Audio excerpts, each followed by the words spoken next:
আসসালামু আলাইকুম। প্রিয় সাংবাদিক ভাই বোনেরা এবং প্রিয় দেশবাসী, আজকের এক ঐতিহাসিক মুহূর্তে আমরা উপস্থিত হয়েছি, যেখানে আমরা সংস্কারের পক্ষে থাকা, বাংলাদেশের আজাদীর পক্ষে থাকা এবং বৈষম্য বিরোধী, দুর্নীতি বিরোধী বাংলাদেশের পক্ষে থাকা অনেকগুলো রাজনৈতিক দল একত্রে একটি প্ল্যাটফর্মে এসেছি, যেখানে আমরা ঐক্যবদ্ধভাবে আসন্ন জাতীয় নির্বাচন এবং গণভোটে অংশগ্রহণ করব বলে সিদ্ধান্ত নিয়েছি। ফলে এটা আমাদের এক ঐতিহাসিক মুহূর্ত, ঐতিহাসিক যাত্রা। এটা যেমন একই সাথে নির্বাচনী সমঝোতা, একই সাথে রাজনৈতিক গুরুত্ব অপরিসীম। কারণ গণ অভ্যুত্থানের পরে আমরা যে আকাঙ্ক্ষাকে ধারণ করে এগিয়ে যেতে চাচ্ছি, আসন্ন নির্বাচনে এই পরীক্ষার মধ্য দিয়ে আমাদের উত্তরতে হবে।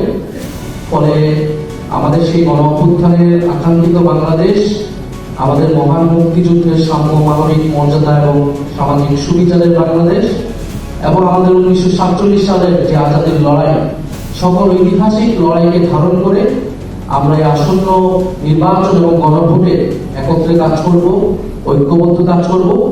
ফলে সারা বাংলাদেশের সকল আসনে, আমি আজকে সকালেও বলেছি যে আমাদের কোনো দলের প্রার্থী থাকবে না আজকে ঘোষণার পর থেকে।